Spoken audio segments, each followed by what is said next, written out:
रात में के नींद नहीं आई खुशी के मारे कि हमारे घर में सौ के नोट धरा है। जब सुबह भय काम पर जाए लाग तो बक्सा खोल के और रुपया का निकाल के देख लीस, तके रख के चला गया। शाम के जब लौटा तो फिर बक्सा जुटा, फिर बक्सा खोलिस, फिर उका निकाल के देखे, फिर रख दिस। सुबह देखे शाम देखे, ई मेर देखे कि लागत है बक्सम को न मदार बंद है। सुबह शाम जियारत करे, अल्लाह मर्दी जुमक दिन आवा तो जुमक दिन काम करे चला गया, उका जुमा से का मतलब। आज कुछ बदनसीब ऐसे हैं जो पंचगाना भी नहीं पढ़ते और जुमा का दिन आता तो जुमा भी नहीं पढ़ते, चला गया काम करे। मस्जिद के घर के बगले में रहा इमाम साहब जुमा में तकरीर करे लगे, भाइयों अपने माल की ज़कात दो, 40 में 1, 100 में 2.5। जो ज़कात नहीं देगा वो माल अजदहा साफ बन करके कब्र में उसे डसेगा, लिहाजा अपने माल की ज़कात दो। तो तकरीर सुनत रहो कि औरतियों जी के घर में 100 के नोट धरा रहा है। बस सोचिस कि हाँ जो 100 में 2.5 ज़कात न दी वो अजदहा बन के कब्र में काटी तो वहाँ गए बक्सा खोलिस के हमारे घर में 100 के नोट धरा है तो हमो दे दीने, हमो कसदहा काटी। तो गए बक्सा खोलिस 100 के नोटवा निकाली, सो मस्जिद में गए कह लो मौलवी रख लो 2.5 रुपया, तो मौलवी 2.5 रुपया काट ली। 97.5 लेके वही कपड़ा में बांध के रख दी। शाम के जब कोई आदमी लौटा नहीं रहा तरसा तो बक्सा जुटा, बक्सा खोली तके कपड़वा उठे, तके गठियावा खोली तो खन्न से ठंडी नीचे गिरी। तो कहे जो खटका कही हाय लाई में फुटकुर कहाँ से आएगा। गिनीस तो देखी 97.5, तो कही शायरी में 100 के नोट रखा रहा है, 2.5 का हो गए रे। कहने रे मौलवी तकरीर करता रहा जुमा में कि 40 में 1, 100 में 2.5 जो ज़कात न दी का अजदहा काटी तो 2.5 रुपया ज़कात दे हम। कहीं इस कम वक्त कहीं की ज़िंदगी पहली दफ़ा 100 का नोट पावा रहा, वहाँ तुराए डायरे रे जले के आओ मौलवी से। तो कहीं सब अल्लाह के नाम पर दे के इन तक मांगे जी, कहीं ले आओ नहीं भाई 2.5 रुपया खाते हम घर छोड़ देवे। और रतिया कह रहा चाहे न रहा लेकिन हम मांगे न जीवे। तो कहीं ले आओ रे वही 2.5 रुपया खातिर हम अपन जान गंवाए देवे, ले आओ। कहीं मरी जाओ लेकिन हम मांगे न जीवे। तो कहीं मरे जाई थे कहीं मरी जा। बब बाहर निकला और ढमड़िया गिरेगा। अब गिरा तो हाथ पैर ढील कही दीस। अब वो कहे पैर उठावे तो उठे, छोड़े वह भद्द से गिरे। हाथ उठावे उठे और छोड़े वह भद्द से गिर जाए। बड़ा मक्कार रहा है, हाँ? लोग जाने सही बात मरीगा। तो कहे दफनावे की तैयारी होएला, कबर खुद गए, कफन आएगा। अब नबुहावे लागे तो जहर बिल्टे वाहरे बिल्टी जाए। खूब बढ़िया साबुन लगाए मैल छोड़ाई नू कैसा नहाए ली। उसके बाद कफन में लपेटिन, बहुत ढीठ रहे, डरान नहीं तनको। कफन में लपेटिन के बाद जनादा उठाइन कब्रस्तान लेके चले। जब जनादा लेके चले तो ये जान लो मर्द की मक्कारी औरत जाने, औरत के मक्कारी मर्द जाने। जिंदगी भर साथे रहा दोनों एक दूसरे की जान जाते हैं। जब जनादा उठा लेके चले तब औरतिया सोचिस कि हाय अल्लाह अभी तक तो नहीं मरा है लेकिन अब ही मर जाई, जहाँ दबई है कब्र में तो मर जेबे करी। बहुरतिया घबरान बभाग हुआ से दौड़ी कहे भाइयों अल्लाह के वास्ते मेरे आदमी का जनाजा रख दो, दूर हो जाओ, आखिरी बार है जरा हम अपने आदमी से कुछ बात कह ली। तो लोग रख दिन दूर हो गए। जब दूर हो गए तो बहुरतिया गए, उसके काने में कहला कि कब्र तैयार है रे, उठ पड़ने पे दबाए दे रे, उठ चल घर का, कब्र खुद ही पड़ी है। तो कहा तो 2.5 रुपया ले ही है, कहीं सुखा तो न ले। तो कहा तो भाग जा, बहुत जालिम रहे, नहीं उठा। जब चलिए औरतिया तो लोग उठे गए जनाजा उठे नो कब्रस्तान पहुँचे। अब वहाँ पहुँचे नमाज पढ़ के जब कब्र में रखिन बरगा के लकड़ी जोड़िन मट्टी दे जात रहे, तब तक औरतिया का फिर नहीं बर्दाश्त हुआ कि हाय अल्लाह अब मर जाइयो, अब न बची। फिर दौड़ी के भाइयों ज़रा आखिरी वक्त है, ज़रा थोड़ी देर और रुक जाओ, ज़रा हम अपने आदमी से बात कर ली। तो लोग हट गए। औरतिया कब्र में उतरी और उतरे के बाद फिर उसे कहा तेरे उठ रे, चल घर करे, देख लकड़ी जोड़ दी ने पे पाट दे रे, उठ पर उठ। तो कहा 2.5 रुपया ले ही है, कहीं सुखा तो न ले। तो कहीं पाट दे, बहुत जालिम रहे, नहीं निकला।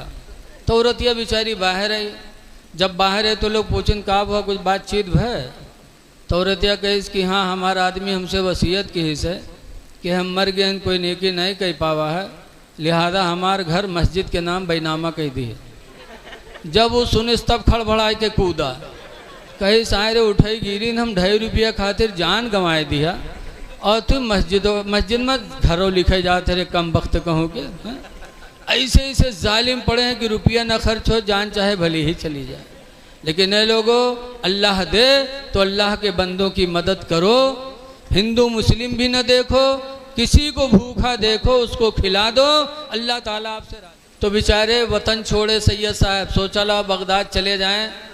यहाँ तो सब लोग हमें जानते हैं, लेकिन बगदाद में तो कोई नहीं जानता कि ये सैयद हैं कि पठान हैं। वहाँ जाऊँगा तो मजदूरी मिलेगी। गए, शहर के चौराहे पे खड़े हुए, सुबह बगदाद वाले गए मजदूर बुलाने, तो सबको बुलाया लेकिन सैयद साहब को किसी ने नहीं बुलाया। जब अकेले बचे, सब मजदूर मजदूरी पा गए चले गए, तब सैयद साहब की आंखों में आंसू आए और आसमान की तरफ निगाह उठाकर रो के कहते हैं, इलाही बगदाद आया था, वतन छोड़ा था, बगदाद आया था कि बच्चों के लिए रोज़ी का ज़रिया हासिल करके अपने बच्चों को फाका से बचाऊंगा, लेकिन इलाही बगदाद में भी मजदूरी नहीं मिली। आंखों में आंसू भराए सैयद साहब के। फिर उधर से मजबूरन 2-4 कदम आगे बढ़े तो कुछ लोग एक जगह बैठे बात कर रहे थे कि बगदाद के बादशाह का ऐलान है कि उनके पहलवान जुनेद बगदादी की जो पीठ लगा देगा, इनाम से माला माल कर दिया जाएगा। बादशाह का ऐलान है, लेकिन यार जुनेद बहुत मोटा है, इतना हैवी है कि ऊपर से गिर पड़ी तो काम तमाम हो जाए, कौन जाए उससे लड़ने के लिए। आपस में चर्चा कर रहे थे। सैयद साहब ने सुन लिया तो पहुंच गए बादशाह के पास। कहा आपका कोई ऐलान है? कहा हाँ। कहा क्या ऐलान है? कहा मेरा एक पहलवान है जुनेद, उसकी जो पीठ लगा देगा इनाम से माला माल कर दिया जाएगा। कहा बुलाओ जुनेद को। कहा क्या करोगे? कहा मैं पीठ लगाऊंगा। कहा चले जाओ यार, अपनी सलामती लेके चले जाओ, तुम जुनेद से लड़ोगे? अगर तुम्हारे ऊपर से गिर गया तो काम खत्म हो जाएगा तुम्हारा। सैयद साहब कहते कुछ नहीं, बुलाओ जुनेद को, तुम्हारे जुनेद की पीठ में लगाऊंगा। जब जिद कर लिया तो बादशाह ने ऐलान कराया कि आज एक दुबला पतला इंसान जुनेद की पीठ लगाने के लिए बगदाद में आया है। सब बगदाद के लोग जमा हो गए कुश्ती देखने के लिए। जब सब जमा हुए तब मैदान में जुनेद बगदादी हाथी की तरह झूमते झामते पहुँचे। पहलवान थे और सैयद साहब का झूमे दुबले पतले आदमी सट्ट से पहुँच गए सामने। और जब पहुँचे तो अब मुकाबला होने वाला हो गया, दोनों लोग आमने सामने आ गए। मजमा दूर दूर है, मैदान में दोनों लोग हैं। तब सैयद साहब ने कहा जुनेद मैं तुम्हारे नबी की औलाद हूँ, बच्चे भूखों मर रहे हैं, बच्चे फाका से हैं। जुनेद शहर बगदाद आया था रोज़ी कमाने, मजदूरी नहीं मिली। ऐ बगदाद, ऐ जुनेद तुम मुझे पीठ लगा लेने दो, मैं तुम्हारे नबी की औलाद हूँ, ताकि मेरे बच्चों की भी रोज़ी का इंतज़ाम हो जाए। जुनेद ने जब सुना आंखें भर गई जुनेद की। कहा ठीक है, तुम आते आते मेरे इशारा के आते आते मेरे कमर में हाथ डालना, धक्का मारना, मैं गिर जाऊंगा। सैयद साहब पहुँचे और कमर में हाथ डाला। कमर का रहा है जुनेद के पूरा कमरा रहा है, बहुत भाई भी रहे। ऐसे हाथ लगाया, धक्का मारा, जुनेद चित। जब जुनेद चित हो गए, नारे तकबीर, नारे रिसालत, या रसूल अल्लाह, हजरत अल्लामा सैयद अरफात साहब किबला जिंदाबाद। आइए हजरत।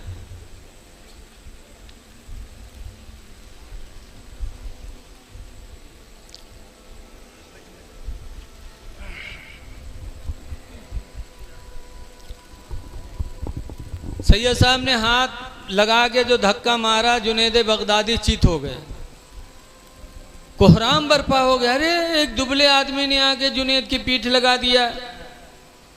तो बादशाह बगदाद ने कहा इधर आ जा भैया, इधर हाथ बात मारा तो तुम्हारी तरफ तवज्जो जा रही है सबकी। बादशाह ने कहा नहीं, मेरे जुनेद से कोई चूक हो गई होगी, दोबारा कुश्ती होगी। जब दोबारा फिर आमने सामने आए तो सैयद साहब ने कहा, जुनेद ने कहा कि आते आते मेरे सीने पे हाथ मारना, मैं चित हो जाऊंगा। सैयद साहब पहुँचते हाथ मारा, जुनेद बगदादी चित हो गए। जब चित हो गए तो बादशाह ने सैयद साहब को बुलाया और दरबार में लेके गए और इतना इनाम इकराम दिया कि सैयद साहब खुशी खुशी बगदाद से अपने वतन वापस हो गए। जब सैयद साहब चले गए तब जुनेद बगदादी को बादशाह ने बुलाया, कहा जुनेद तुम्हारी पहलवानी पे मुझे नाज था और आज एक दुबले पतले इंसान को नहीं पटक सके। तो जुनेद का जवाब सुनो मुसलमानों, क्या निराला जवाब था जुनेद का। जुनेद कहते हैं, बादशाह मैं जुनेद हूँ जुनेद, मैं सिम्र नहीं हूँ। वो सिम्र बदनसीब था जो करबला में हुसैन के सीने पे बैठा था। वो सैयद हैं, मैं जुनेद हूँ, मैं सैयद के सीने पे चढ़ के बैठूं। वो सिम्र के नसीब की बात थी जो हुसैन के सीने पे चढ़ा था। बादशाह मैं जुनेद हूँ जुनेद, वो आले रसूल हैं, उनके सीने पर मैं बैठूं। खुदा मेरे नसीब में वो दिन न लाए। बादशाह भी चुप। जुनेद बगदादी निकले शाही महल से, घर गए। रात में जब सोए जुनेद बगदादी तो अभी तक पहलवान के नाम से मशहूर थे, लेकिन जब रात में सोए तो ख्वाब में अल्लाह के रसूल तशरीफ़ लाए और अल्लाह के रसूल सल्लल्लाहु अलैहि वसल्लम ने आते आते जुनेद की पेशानी पे हाथ रखा और फरमाया, जुनेद तुमने मेरे औलाद की इज्जत की है, अल्लाह तुम्हें दोनों जहान में इज्जत अता फरमाएगा। जुनेद बगदादी जब उठे तो अल्हम्दुलिल्लाह वली बन करके उठे।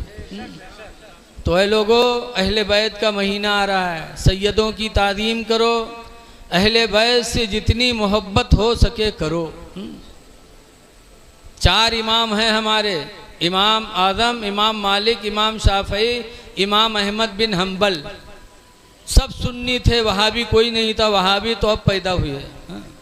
चारों सुन्नी थे।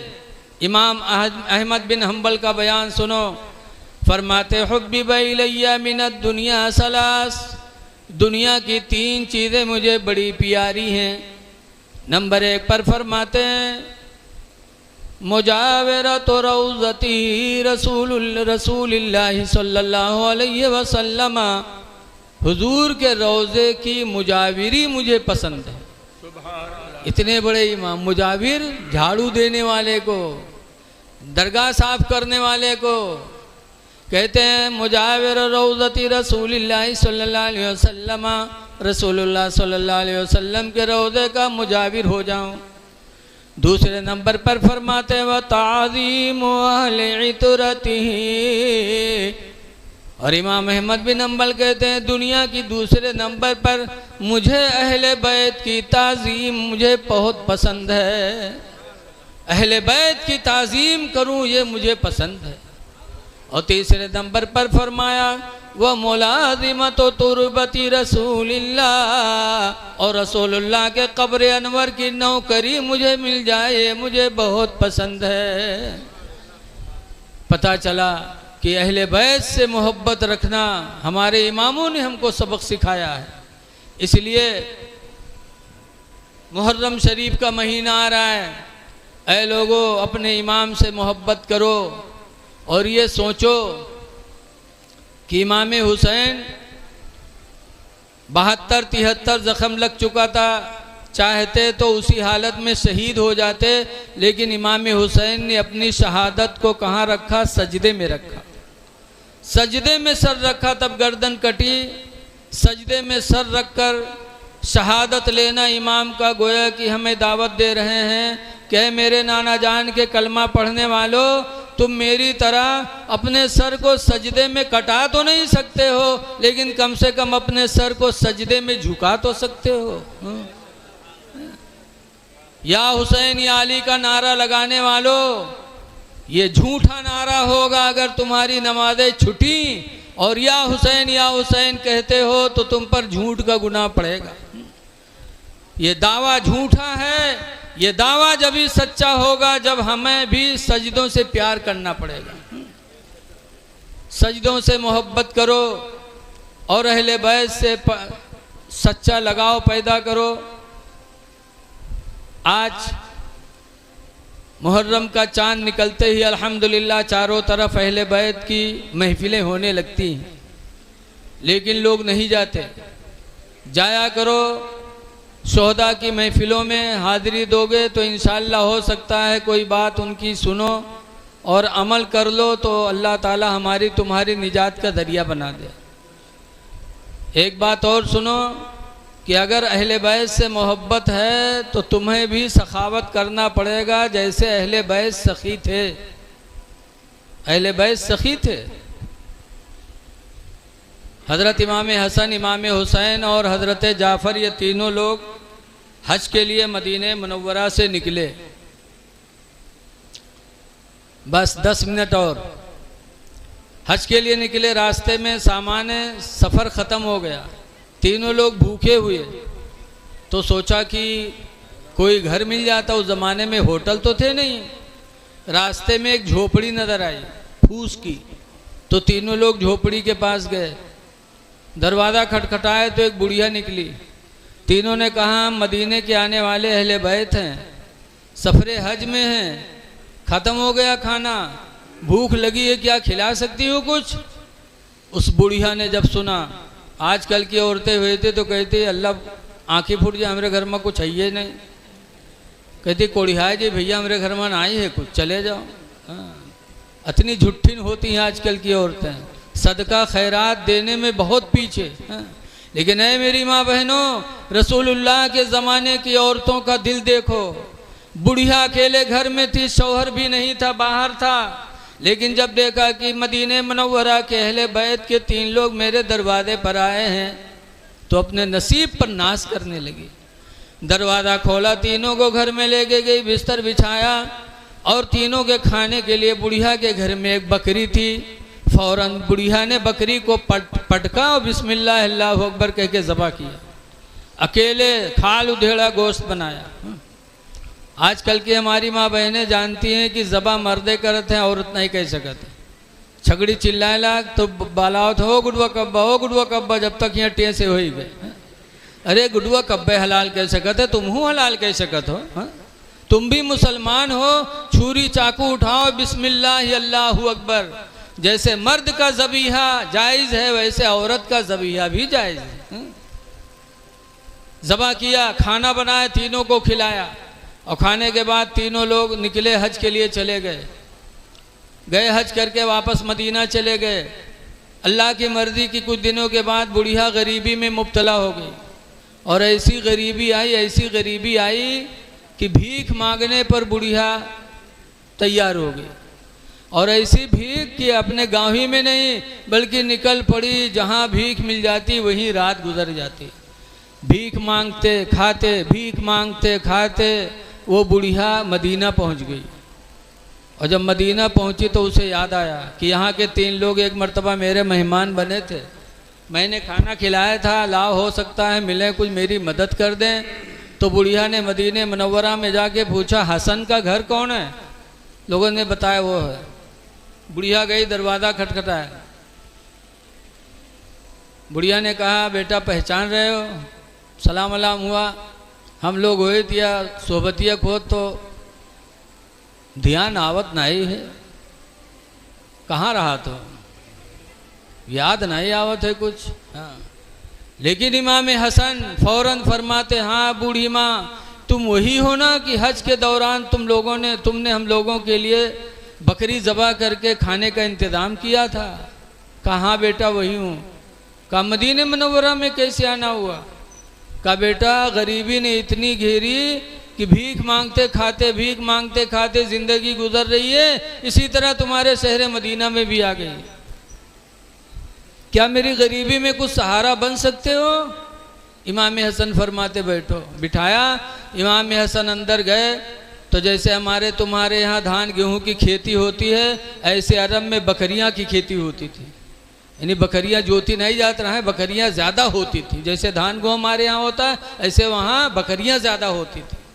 इमाम हसन अंदर गए और थोड़ी देर के बाद 1000 दिरहम चांदी का सिक्का थैला में भर के लाए और 1000 बकरियां लेके आए। कालो बूढ़ी माँ तुम्हारी खिदमत में हाजिर है।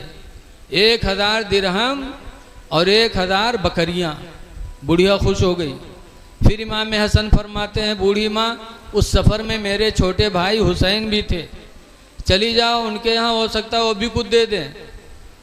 तो बुढ़िया हुआ चली गए। 1000 बकरी और 1000 दिरहम में उसका पेट नहीं भरा, हूँ चली गई। उसका छोड़ दी सोए कि कहूँ देख न ले तो न दें, छोड़ के गई। इमाम हसन हुसैन का दरवाज़ा खटखटाया। इमाम हुसैन निकले, सलाम अलाम हुआ, उसी तरह की गुफ्तगू हुई। इमाम हुसैन ने भी फरमाया बैठो बूढ़ी माँ। अंदर गए, थोड़ी देर बाद 1000 दिरहम का थैला लाए और 1000 बकरियां लाए। कहा लो भाईजान ने दिया है तो मैं भी देता हूँ। और उसके बाद इमाम हुसैन ने फरमाया, बूढ़ी माँ उस सफ़र में हम दोनों के चचा हजरत जाफ़र भी थे, वहाँ भी चली जाओ, हो सकता है वो भी कुछ दे दें। तो बुढ़िया वहाँ भी पहुँच गई। वहाँ गई, दरवाज़ा खटखटाया, इमाम जाफ़र निकले, सलाम किया, पूरी बात हुई। तो हज़रत जाफ़र ने कहा उन दोनों भाइयों ने कुछ दिया? कहा हाँ। कहा क्या दिया? कहा 2000 दिरहम दिया और 2000 बकरियां दी हैं। हज़रत जाफ़र फरमाते बैठो। गए हज़रत जाफ़र, थोड़ी देर बाद वापस आए तो 2000 दिरहम का थैला लेके आए और 2000 बकरियों का रेवड़ लेके आए। कहा हसन हुसैन ने दिया है तो हमसे भी ले लो। ये अहले बैत थे कि जिसके ऊपर बरस जाते थे ज़माने का दौलतमंद बना देते थे। अहले बैत से मोहब्बत करने वालों, अल्लाह तुम्हें भी दे तो अल्लाह के बंदों की मदद किया करो। रसूलुल्लाह के घर वाले मदद करते थे, हम और आप भी मदद करते रहें। लेकिन आज हम लोगन में यह कंजूसी ठूस ठूस के भर गए। बोलो आजकल कहाँ? बहुत पहले की बात है, एक आदमी रहा है, कमाए कमाए के रुपया बटोरी, उसके बाद लेके का बनिया की दुकान पर कहे भैया फुटकुर हो नंबरी दे दो। तो बनिया फुटकुर रख ली, नंबरी नोट दे दी। जब पैस तो बहुत खुश, वो रुपया का बेर बेर फैलाए फैलाए देखा है, लेके आवा कपड़ा में बांध के रख दी।